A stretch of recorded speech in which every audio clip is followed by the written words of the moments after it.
What's up, guys? So today I'm gonna show you a quick way to find out what's going on when you have no start, no crank.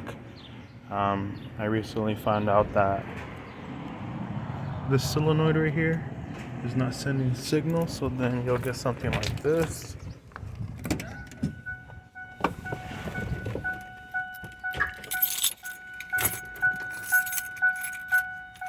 So basically, when you try to start the car, it doesn't want to turn on. So you get a flathead screwdriver, leave the car on accessories, and of course be careful when you do this. You gotta pretty much bridge them, and it should turn on the car. If I get this right, I gotta get it right. Hold on.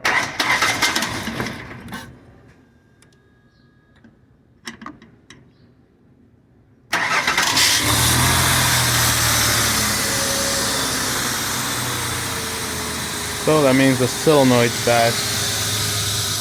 I gotta replace that. But there's a little quick tutorial on how to start it in case it doesn't want to start. Sometimes it could be the starter, but always start with the little things first.